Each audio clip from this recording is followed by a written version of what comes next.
Corona म्हणजे काय?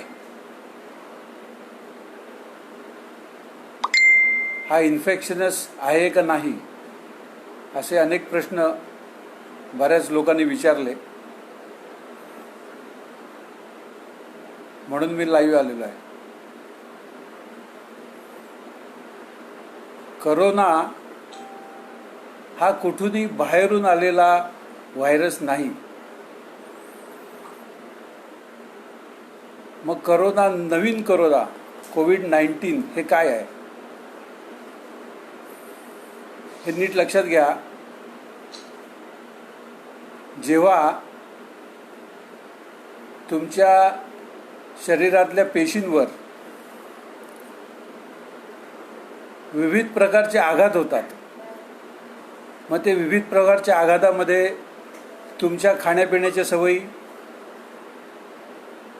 तुमच्या आजूबाजूचं सराउंडिंग, त्याच्यात असलेलं पोल्युशन, इलेक्ट्रोमॅग्नेटिक रेडिएशन, मग ते 4G 5G असून दे, मायक्रोवेव्हचं असून दे, तुमच्या आजूबाजूला जर मिलिटरी किंवा नेव्ही यांची स्टेशन असतील तर त्यांच्याकडूनही स्ट्रॉंग सिग्नल येतात, त्यांचं रेडिएशन असून दे. ज्या ठिकाणी बायोडिझेल वापरतात, जसं युरोप आणि अमेरिकामध्ये बरेच ठिकाणी बायोडिझेल वापरतात, त्या बायोडिझेलमधून ग्लायफोसेट नावाचं एक कीटकनाशक मारलं जातं, ते सुद्धा त्याच्यातून बाहेर पडतं आणि ते माणसासाठी हानिकारक आहे. त्याचप्रमाणे अनेक प्रकारचे वॅक्सिन दिले जातात. त्या वॅक्सिनमध्ये मेन कंटेंट असतं ॲल्युमिनियम. ॲल्युमिनियम हे आपल्या बॉडीसाठी टॉक्सिन आहे आणि ते टॉक्सिन तुमच्या शरीरात जेव्हा येतं, अशी अनेक वॅक्सिन तुम्ही घेतल्यानंतर तुमच्या शरीरातलं मेटलचं प्रमाण वाढतं आणि ते मेटल या इलेक्ट्रोमॅग्नेटिक रेडिएशन जे आहे त्याला अँटिना म्हणून काम करतं आणि ते ॲम्प्लिफाय करतं. आता जेव्हा तुम्ही ह्या सगळ्या रेडिएशनला आणि पोल्युशनला जेव्हा सामोरे जाता आणि नवीन प्रकारचं रेडिएशन जेव्हा तुमच्यात येतं, तेव्हा तुमच्या सेलमधून हा व्हायरस बाहेर पडतो, म्हणजे एक्सक्रीड होतो. म्हणजे जसं आपण जास्त खातो, नको ते खातो, तेव्हा जशी उलटी होते आणि मग आपल्याला रिलॅक्स होतं, तर उलटी हा काही आजार नाही आहे. उलटी हे आपल्या शरीराची एक ॲक्शन आहे, ज्या ॲक्शनमुळे आपल्याला रिलीफ मिळतो. तसंच या सेलवरती जो विविध प्रकारचे संकट येतात, इन्सल्ट होतो सेलचा, त्या सेलमधून हा व्हायरस एक्सक्रीट होतो, म्हणजे बाहेर पडतो. तो कशासाठी? जी टॉक्सिसिटी आहे ती बाहेर काढण्यासाठी. आणि व्हायरस हे कम्युनिकेशन आहे. हे कम्युनिकेशन कोणासाठी आहे? तर इतर सेलसाठी आणि इतर लिव्हिंग बिंगसाठी, की त्यांना सांगण्यासाठी की नवीन प्रकारचं काहीतरी संकट, नवीन प्रकारचं रेडिएशन किंवा नवीन प्रकारचं पोल्युशन आलेलं आहे आणि त्याचा इफेक्ट आपल्यावर होतोय हे सांगण्याचं कम्युनिकेशन आहे. त्याला आपण म्हणतो की व्हायरस हा बाहेर पडला. तो बाहेरून कुठून येत नाही, तो आपल्याच पेशीतून बाहेर पडतो. त्याच्यामुळे तो बाहेर पडणं हे आपल्याला रिलीव्ह करण्यासारखं आहे. मग आपण का म्हणतो की व्हायरस, तो करोना झाला आणि त्याच्यामुळे लोक आजारी पडले, त्यांना ताप आला, खोकला आला, श्वसनाचा त्रास व्हायला लागला. मग ते काय आहे? आता ज्यांच्यामध्ये ही रिॲक्शन जी आहे, हे एक्सक्रिशन आहे, हे स्ट्रॉंग आहे, त्यांना या रिॲक्शन येतात. ज्यांच्यामध्ये ते माइल्ड आहे त्यांना फक्त कम्युनिकेशन होतं. आता ज्यांच्यामध्ये ही स्ट्रॉंग कम्युनिकेशन झालेलं आहे त्यांना मग विविध प्रकारचे हे सिम्पटम येतात. पण हे सिम्पटम ही थेरपॅटिक रिॲक्शन आहे, हा आजार नाही आहे. आणि आत्ताचं मेडिकल सायन्स, सर्व लोक त्या आजाराला बरं करण्याच्या मागे आहेत. पण हा परिणाम का झाला? तर ते कुठलं टॉक्सिन होतं, कुठलं पोल्युशन होतं की ज्याच्यामुळे तुमच्या सेलमधून हे व्हायरस एक्सक्रीड झाले, ह्याच्याकडे कोणी लक्ष द्यायला तयार नाही आहे. आता काही दिवसांनी काय होईल? आपली बॉडी ही एकदम सुपर इंजिनिअरिंग असलेलं ॲडॉप्ट करणारं मशीन आहे. ते काही दिवसांनी हे रेडिएशन किंवा हे टॉक्सिन काही महिन्यांनी किंवा काही वर्षांनी ह्याला बॉडी ॲडॉप्ट होईल. ह्याचाच परिणाम पुढे आत्ता होतोय तेवढा होणार नाही. त्यामुळे ह्याच्या पुढे सुद्धा असंच हे 5G राहिलं तर त्याचा परिणाम कायम होईल का? तर तसा होणार नाही. त्यापर्यंत आपली बॉडी त्याला ॲडॉप्ट झालेली असेल. आता युहान ह्या शहरामध्ये हे पहिल्यांदा झालं. ते पहिल्यांदा झालं ह्याचं कारण काय की जगामध्ये युहान हे असं शहर आहे की ते 5Gनी पूर्णपणे कनेक्टेड आहे. हे एकच शहर आहे. जसं आपण स्मार्ट सिटी बनवायचं म्हणतो तसं 5Gच्या दृष्टीने जगातली पहिली स्मार्ट सिटी ही युहान आहे. युहानमध्ये 5Gचं नेटवर्क एवढं जबरदस्त आहे की तुम्ही आतल्या खोलीत अंडरग्राऊंड मेट्रोमध्ये किंवा कुठल्याही कोणात गेलात तरी फुल रेंज मिळेल. आपल्या इकडे तर आतल्या खोलीत गेले तरी रेंज मिळत नाही, पण युहानमध्ये कुठेही गेलं तरी फुल रेंज मिळते आणि त्या फुल रेंजचा इफेक्ट तुमच्यावर आहे. त्यामुळे नंबर ऑफ जे अँटिना तिकडे लावलेले आहेत, कारण 5Gचे जे टॉवर असतात ते आपल्या इकडे जसे 3G 4Gचे टॉवर दिसतात 50 60 70 फूट उंच, तसे नाही आहेत. हे साधारण रेल्वेच्या आपल्या लाईटच्या खांबाला कसे लावलेले असतात, ट्यूबलाईट कशा लावलेल्या असतात त्याप्रमाणे असतात आणि हे जागोजागी हजाराच्या संख्येने लावलेले आहेत की युहान शहर पूर्ण कव्हर होईल. डिसेंबरच्या 31 तारखेला त्यांच्या असं लक्षात आलं की रेग्युलर होणारा फ्लू किंवा रेग्युलर होणारा निमोनिया हा नेहमीच्या औषधाने बरा होत नाही आहे, काहीतरी वेगळं आहे हे त्यांच्या लक्षात आलं. म्हणून त्यांनी पहिले 2 आठवडे त्यांनी ह्या पेशंटचं त्यांना श्वसनाला त्रास होतो म्हणून CT स्कॅन केलं आणि CT स्कॅन करून त्यांनी गव्हर्नमेंटला कळवलं की हे नवीन प्रकारचं काही इन्फेक्शन आहे आणि त्याच्यामुळे त्यांच्या लंग्सवर परिणाम होतोय. असं केल्यानंतर गव्हर्नमेंटनी त्याच्यामध्ये लक्ष घातलं आणि हा कुठल्या तरी नवीन प्रकारचा व्हायरस आहे असं त्यांनी डिक्लेअर केलं. कारण हा करोना नाही आहे ह्याने कबूलच केलं, पण करोनासारखं काहीतरी दिसत आहे म्हणून त्याला नाव दिलं नोवेल करोना, म्हणून त्याला नाव दिलं COVID-19. आणि पहिले चायनाने काय केलं की लॉकडाऊन केलं साधारण 28 जानेवारीला 10 दिवसासाठी. आणि ते लॉकडाऊन केल्यानंतर त्यांनी ते सक्सेसफुल लॉकडाऊन केलं आणि चायनामध्ये ह्याचा प्रसार जास्ती होऊन दिला नाही. ह्याचं मार्केटिंग काही लोकांनी केलं. त्या लोकांमध्ये मग बिल गेट्स असतील, त्या अमेरिकेतल्या काही संस्था असतील, काही कंपन्या असतील की ज्यांना ह्याचा फायदा घ्यायचा होता आणि जगभरात पसरवायचं होतं की ह्याचा उपाय हा वॅक्सिनच आहे आणि वॅक्सिन जगभराला देण्यासाठी आम्ही ते तयार करतो हा मेसेज द्यायचा होता. पण तो सर्व लोक कसं काय एक्सेप्ट करतील, म्हणून त्यांनी हे चायनाचं मॉडेल होतं की लॉकडाऊन आणि त्या लॉकडाऊनमुळे ते इफेक्टिव्ह आहे हे लोकांना सांगण्याचं मार्केटिंग केलं आणि जगभर लॉकडाऊन केलं. ह्याच्या आधी त्यांनी हा प्रयत्न केला होता, सार्सच्या बाबतीत केला होता, त्यांनी इबोलाच्या बाबतीत केला होता, H1N1च्या बाबतीत केला होता, झिकाच्या बाबतीत केला होता, पण असं लॉकडाऊन कुठेही झालेलं नव्हतं. हे प्रथमच लॉकडाऊन झालं आणि ह्या लॉकडाऊनचा इंटरेस्टेड कंपन्यांनी पुरेपूर फायदा उठवला आणि जगात ही भीती निर्माण केली. आता हा जो कोरोना जो सेल एस्क्रीड होतो त्याच्यातून हा व्हायरस बाहेर पडतो, त्याला एक कारण भीती सुद्धा आहे.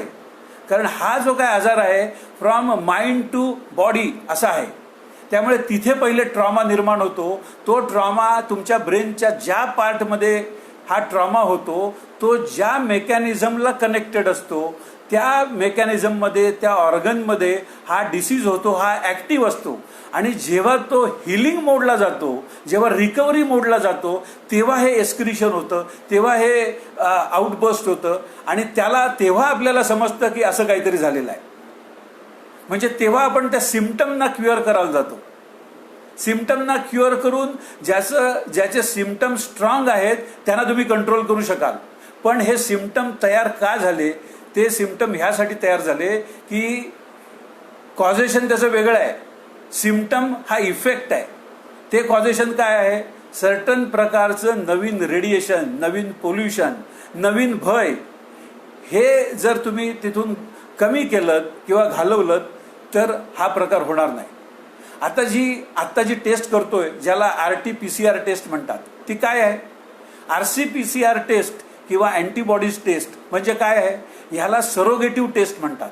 सरोगेटिव्ह टेस्ट म्हणजे काय, हे टेस्ट करण्यासाठी एक काहीतरी गोल्ड स्टँडर्ड लागतं. ते गोल्ड स्टँडर्ड कसं बनवायचं असतं, ते गोल्ड स्टँडर्ड बनवण्याच्या गाईडलाईन्स आहेत. त्या काय आहेत, त्याला म्हणतात कॉक्स पॉस्च्युलेट. कॉक पॉस्च्युलेट म्हणजे काय, जो इन्फेक्टेड सॅम्पल आहे त्या सॅम्पलमधून हे इन्फेक्शन आयसोलेट करायचं, ते प्युरिफाय करायचं आणि ते सेम इन्फेक्शन हेल्दी माणसामध्ये नको. आणि ते इन्फेक्शन मी जर 100 हेल्दी माणसांना दिलं, त्या 100च्या 100 हेल्दी माणसांमध्ये सेम लक्षण यायला पाहिजे, तर त्याला आपण म्हणू हे इन्फेक्शन कंटेजियस आहे आणि ते आपण सेपरेट करू शकलो आणि त्याचं एक स्टँडर्ड तयार करू शकू. आजपर्यंत एकाही शास्त्रज्ञाला हे आयसोलेट प्युरिफाय करता आलेलं नाही. एकही पेपर अवेलेबल नाही की ते सॅम्पलमधलं इन्फेक्शन त्यांनी दुसऱ्या कुठल्या हेल्दी माणसाला दिलं आणि त्याला सुद्धा इन्फेक्शन तो करू शकला. 100% केसेसमध्ये व्हायला पाहिजे, तसं झालेलं नाही. म्हणून हा इन्फेक्शनस आहे की नाही, हा संक्रमित आहे की नाही, ह्याच्याविषयी सुद्धा खूप शंका आहेत. आता 1918 मध्ये जेव्हा पहिल्या महायुद्धानंतर स्पॅनिश फ्लूचा आउटब्रेक झाला होता, तेव्हा काय झालं होतं की 14 सप्टेंबर 1918 जर्मनीने डिक्लेअर केलं की वॉर संपलं. वॉरमध्ये गेले त्याच्या 4-5-6 वर्ष लोक भीतीच्या ट्रॉमामध्ये होते. लाईफ थ्रेट होता त्यांना, आणि तो लाईफ थ्रेटमुळे जो काही तुमच्या ब्रेनवर आणि त्या ब्रेनच्या कनेक्टेड ऑर्गनवर जो परिणाम झाला होता, तिथे हा ॲक्टिव्ह ट्रॉमा होता. जसं तुम्हाला युद्ध संपल्याचं जाहीर केलं, त्या युद्ध संपल्याचं जाहीर केल्यानंतर तुम्ही रिलॅक्स मोडमध्ये गेलात आणि सप्टेंबर एंडपासून ते ऑक्टोबर एंडपर्यंत हा आउटब्रेक मॅक्झिमम होता. मॅक्झिमम लोकांना फ्लू झाला, मॅक्झिमम लोकांना टीबी झाला. आता हा का झाला, कारण त्यावेळेला रिलॅक्सेशन होतं, म्हणजे तुमची बॉडी रिकव्हरी मोडला होती. कुठलाही टीबी हा संक्रमणाने होत नाही, तो अशा ट्रॉमातूनच होतो. मग त्या ट्रॉमाच्या वेळेला हा जो टीबीचा बॅक्टेरिया आहे हा बाहेरून कुठे येत नाही, हा तुमच्या शरीराचाच भाग असतो. तो बॅक्टेरिया तुम्हाला मदत करत असतो. त्या ट्रॉमामुळे तुमच्या त्या लंग्समध्ये किंवा जिथे अफेक्टेड झालेले आहे त्या पार्टमध्ये जे काही इन्फेक्शन झालेलं आहे, जी डेब्रीज निर्माण झालेली आहे, ती डेब्रीज काढण्याचं काम हा बॅक्टेरिया करतो. आणि ते जर काम जास्ती असेल तर जास्तीत जास्त बॅक्टेरिया तिथे मल्टिप्लाय होतो आणि लवकरात लवकर डेब्रीज काढण्याचं काम करतो. त्यासाठी या टीबीच्या बॅक्टेरियाला काय लागतं, प्रोटीन लागतं. आणि ते प्रोटीन तुमच्या शरीरात म्हणजे तुमच्या आहारात जर सफिशियंट नसेल तर तुमच्या शरीराच्या मसलमधून आणि वेगवेगळ्या भागातून ते प्रोटीन घेतलं जातं आणि हे काम पुढे नेलं जातं. ते प्रोटीन तुमच्या शरीरातून मॅक्झिमम खेचत असताना तुम्ही आहारामध्ये जर प्रोटीन टाकलं नाही तर टीबीचा पेशंट हा बारीक होतो आणि शेवटी तो त्याला क्षय होतो आणि तो त्याच्यात दगावतो. आता पहिल्या महायुद्धानंतर असं झालं होतं की लोकांकडे गरिबी होती, लोकांकडे खायला पुरेसं अन्न नव्हतं, न्यूट्रिशन अन्न नव्हतं. त्याच्यामुळे ह्या वेळेला मॅक्झिमम लोक ह्या पॅन्डेमिकमध्ये मेले. सेम परिस्थिती दुसऱ्या महायुद्धाच्या वेळेला झाली होती, तेव्हाही लाईफ थ्रेट होता आणि त्या लाईफ थ्रेटच्या वेळेला सुद्धा सिमिलर गोष्टी झाल्या. पण तोपर्यंत अँटीबायोटिक्सचा शोध लागलेला होता. म्हणून दुसऱ्या महायुद्धानंतर जेव्हा परत ट्रॉमामधून रिकव्हरी मोडला लोक आले, त्या रिकव्हरी मोडमध्ये ह्या बॅक्टेरियाचा प्रादुर्भाव त्यांना झाला असं त्यांच्या लक्षात आलं, तर त्यांनी ते बॅक्टेरिया खरे मदतीचे आहेत, पण त्या बॅक्टेरियांना नायनाट करण्यासाठी वेगवेगळ्या प्रकारचे अँटीबायोटिक्स घेतले आणि बॅक्टेरियांचा नायनाट केला.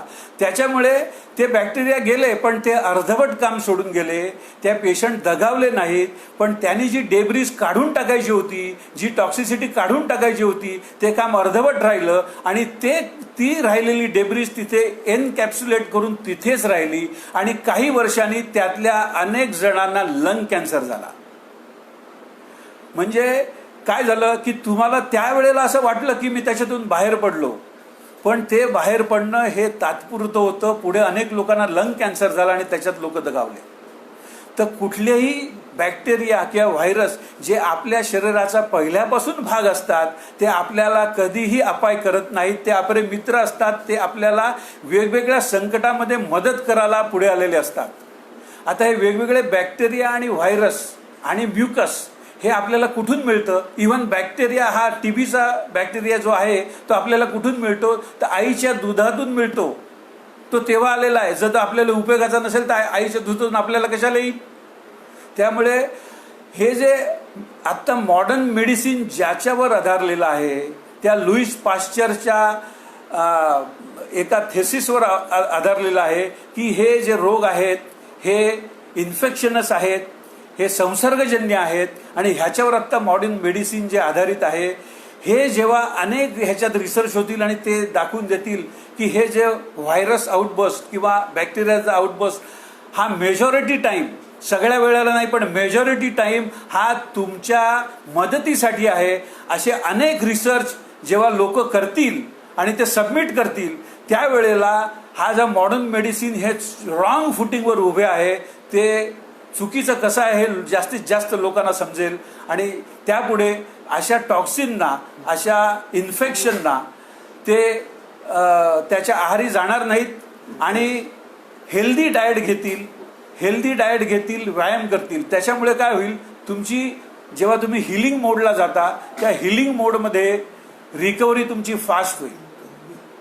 मला वाटतं बरंचसं मी टॉपिक कव्हर केलेलं आहे. आता ज्यांना कोणाला प्रश्न विचारायचे असतील त्याने प्रश्न विचारायला मी मॅक्झिमम लोकांना उत्तर देण्याचा प्रयत्न करीन. काही या लाईव्ह शोमधून करीन, काहींना मेसेज करून करीन. धन्यवाद.